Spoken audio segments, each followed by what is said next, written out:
Hello everyone, welcome back to my channel. In this episode, I'm going to talk to you about a technique that I normally use to add waterfalls to my scene, but you can also use it to add other things inside Blender. So let's check it out.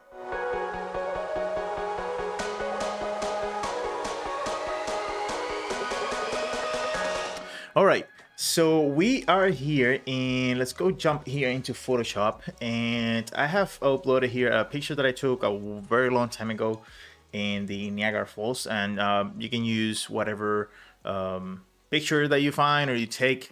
You can pretty much use it. And what I'm looking for is actually a good contrast between the water feature that I want and everything else. So in this, for example, I'm gonna turn this to black and white so you can see a little bit better.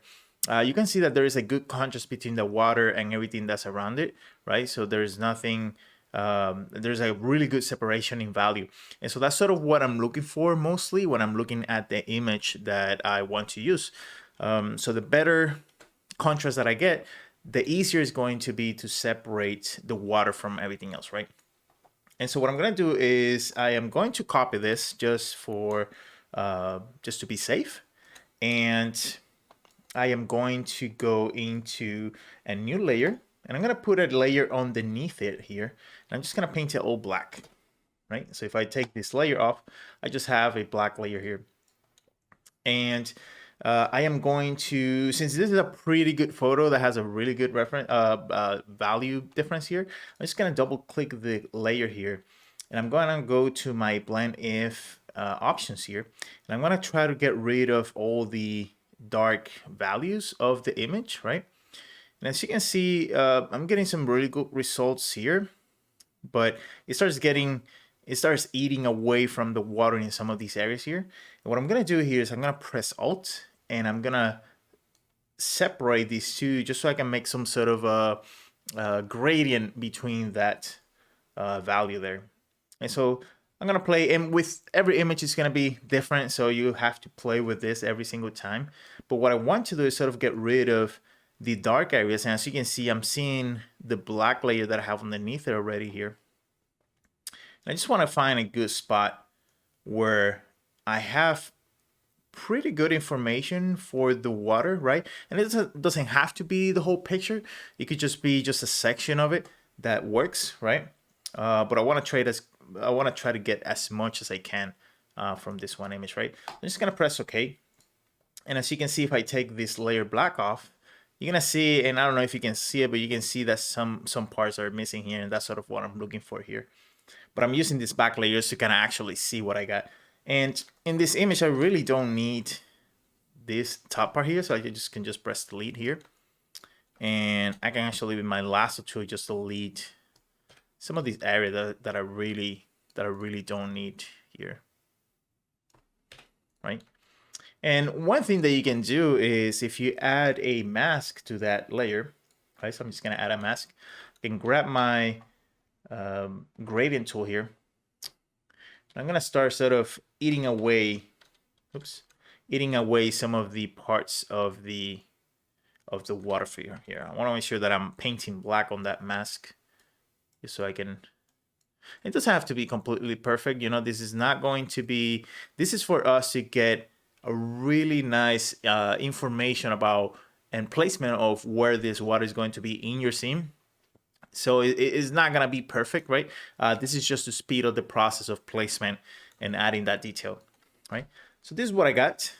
This is pretty good, actually.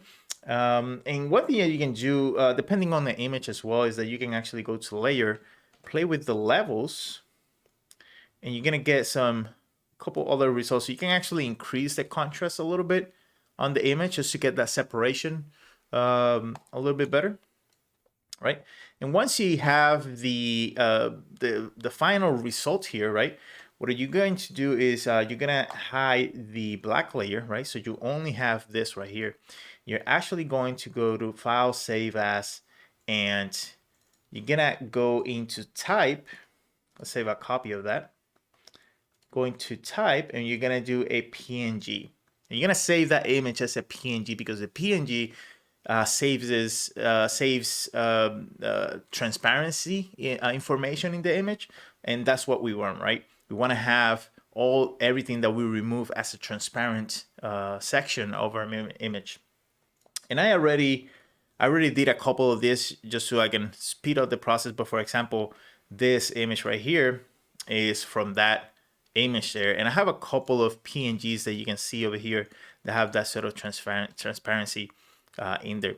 And the really cool thing about this technique is that you just have to do this once, right? Because when I show you this setup, you just have to do this process only once in your life, and you can save these images in a Blender file, and then you can just copy and paste them as you need them, right? And so once I have the PNGs, I'm gonna go into a Blender file here. I'm just gonna get rid of this. And I'm gonna go to Shift A to add images as planes. Now you're only gonna get this if you have the plugin enabled, right? So if you don't see that, you just have to go into Preferences, Add-ons.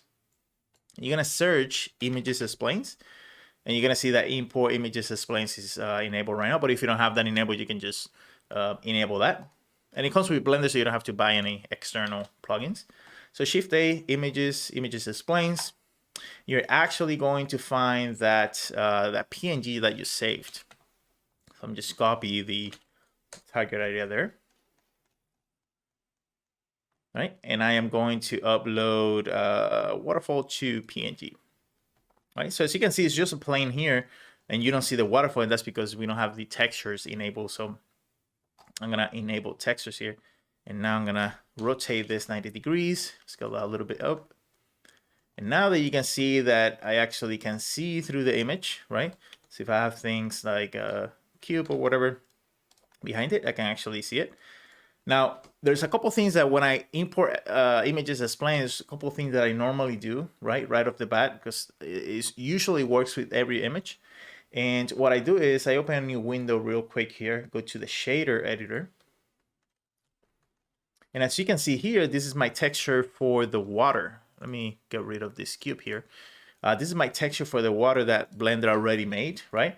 And if I move this node here, you can see that the color, which is the image, is attached to the base color, alpha in the alpha because of the transparency. And what I want to do is attach the color into emission. And that normally gives me a more true color, right? But depending on the scene that I'm using it for and the purpose of it, I may have to play with the emission strength, right? So I always keep that as 1, and then I deal with that as needed. And this is normally what I like to do. The other thing that I like to do is if I go to the textures here, down here, where is settings, normally Blender adds this as a blend mode alpha blend. That's because we can have transparency, but on shadow mode, it usually keeps it opaque.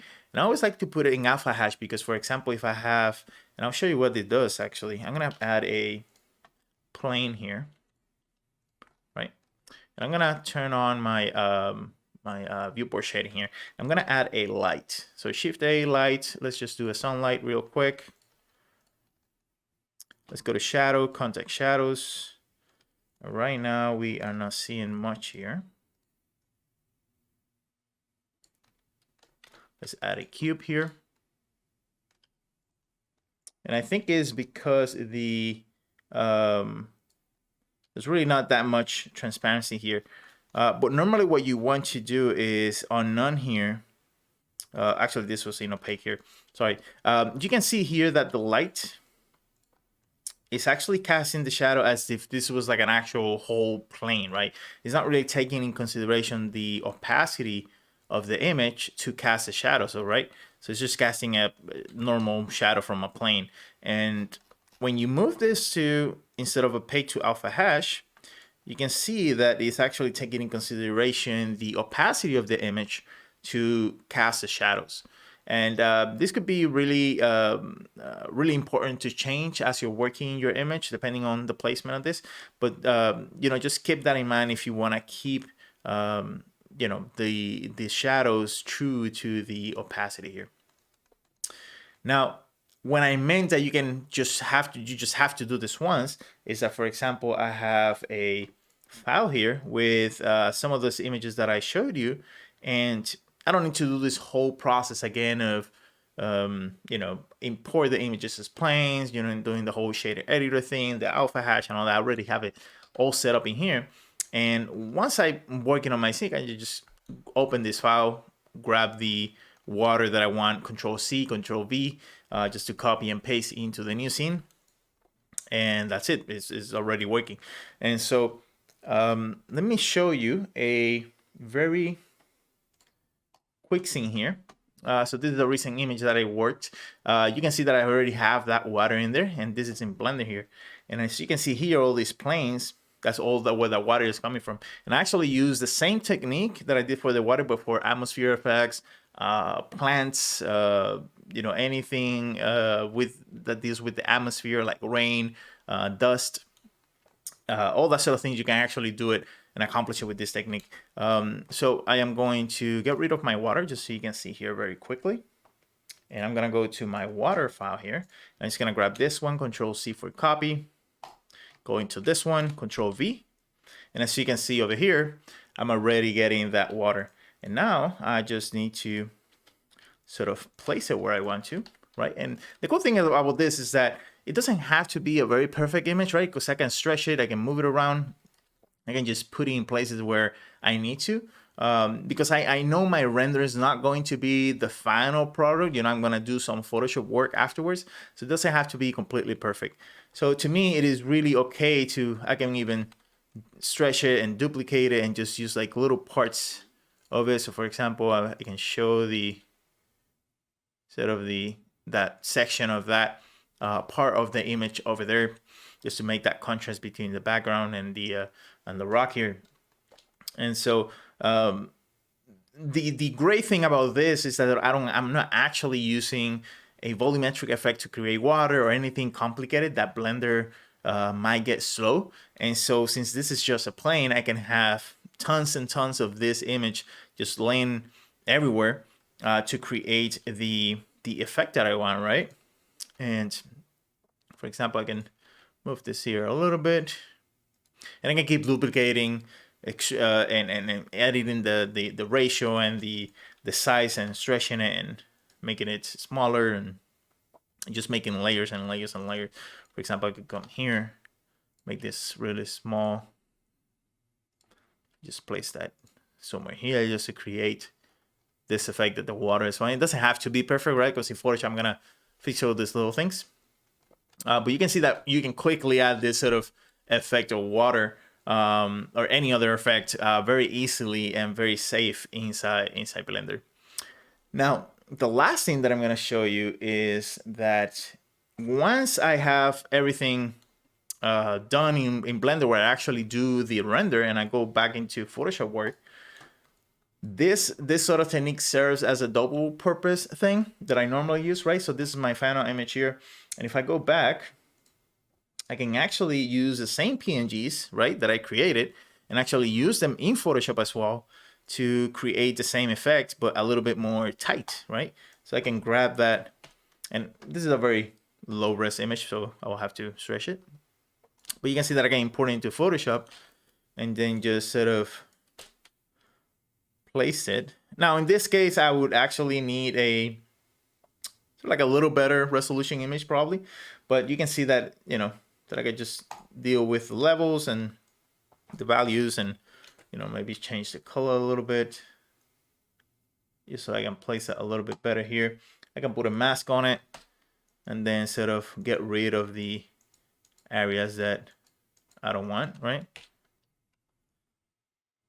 Instead of place that there, right? And I can continue doing this in Photoshop with the same image that I created.